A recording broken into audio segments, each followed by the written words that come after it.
देश में दो धर्मों के बीच का माहौल बिगाड़ने, समाज में हिंसा के लिए उकसाने के मामले पर दिल्ली में आज बड़ा एक्शन लिया गया। दिल्ली पुलिस की स्पेशल सेल की ओर से 2 एफआईआर दर्ज की गई, जिसमें वो तमाम बड़े चेहरे हैं जो पिछले कुछ दिनों से विवादों के केंद्र में हैं।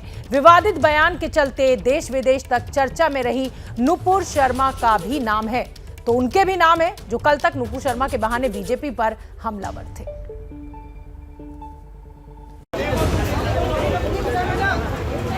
नुपुर शर्मा के बयान पर थम नहीं रहा सियासी संग्राम। ये तस्वीरें दिल्ली के संसद मार्ग थाने की आराम से जहां एआईएमआईएम की महिला कार्यकर्ताओं ने प्रदर्शन किया और फिर उन्हें हिरासत में भी लिया गया।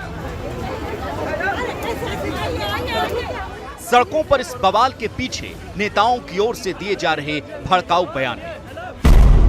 भड़काऊ बयान पर लगाम लगाने के लिए अब सस्पेंशन से आगे का एक्शन शुरू हो चुका है।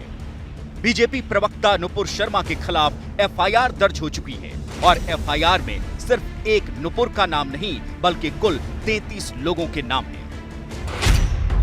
दिल्ली पुलिस स्पेशल सेल की साइबर यूनिट ने कुल 2 एफआईआर दर्ज की है। पहली एफआईआर में बीजेपी नेता नुपुर शर्मा का नाम है, तो दूसरी एफआईआर में असदुद्दीन ओवैसी समेत 32 लोगों के नाम शामिल हैं। धार्मिक और सामाजिक सद्भाव बिगाड़ने के आरोप में दर्ज की गई एफआईआर में कुल 33 चेहरे हैं। उनमें से कुछ बड़े चेहरों पर एक नजर डालिए। बीजेपी की पूर्व प्रवक्ता नुपुर शर्मा और नवीन जिंदल, तो इनके अलावा शादाब चौहान, सबा नकवी, मौलाना मुफ्ती नदीम, अब्दुल रहमान, गुलजार अंसारी, अनिल कुमार मीणा, पूजा शकुन पांडे, तो एआईएमआईएम सांसद असदुद्दीन ओवैसी और यति नरसिंहानंद का भी नाम शामिल है। आईपीसी की 3 धाराओं में यह केस दर्ज किया गया है। अब एक एक कर उन धाराओं के बारे में जानिए। आईपीसी 153 दंगे के लिए उकसाने का काम। आईपीसी की धारा 295 दूसरे धर्म का अपमान करना। आईपीसी की धारा 505 दो समुदायों के बीच दुश्मनी बढ़ाना। आप क्या मानते हैं जो मोदी जी और अमित शाह जी के बारे में कहा जा रहा है कि उन्होंने ये फैसला लिया है, वो सही है या गलत? पहली बात यह कि देश के लिए मोदी जी ने, अमित शाह जी ने जो कुछ भी किया है, अगर आप पिछले 8 वर्षों में देखो, इस धरती पर इससे पहले किसी भी देश के राजनेता ने नहीं किया। तो ऐसे समय में देश की रक्षा के लिए अगर कुछ बलिदान भी होते हैं तो उस पर किसी को परवाह नहीं करनी चाहिए।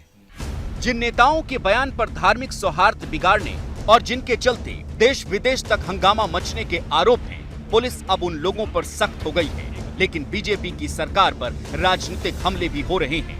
एक्शन में देरी के आरोप लग रहे हैं। आखिर राष्ट्रीय प्रवक्ता क्या होता है?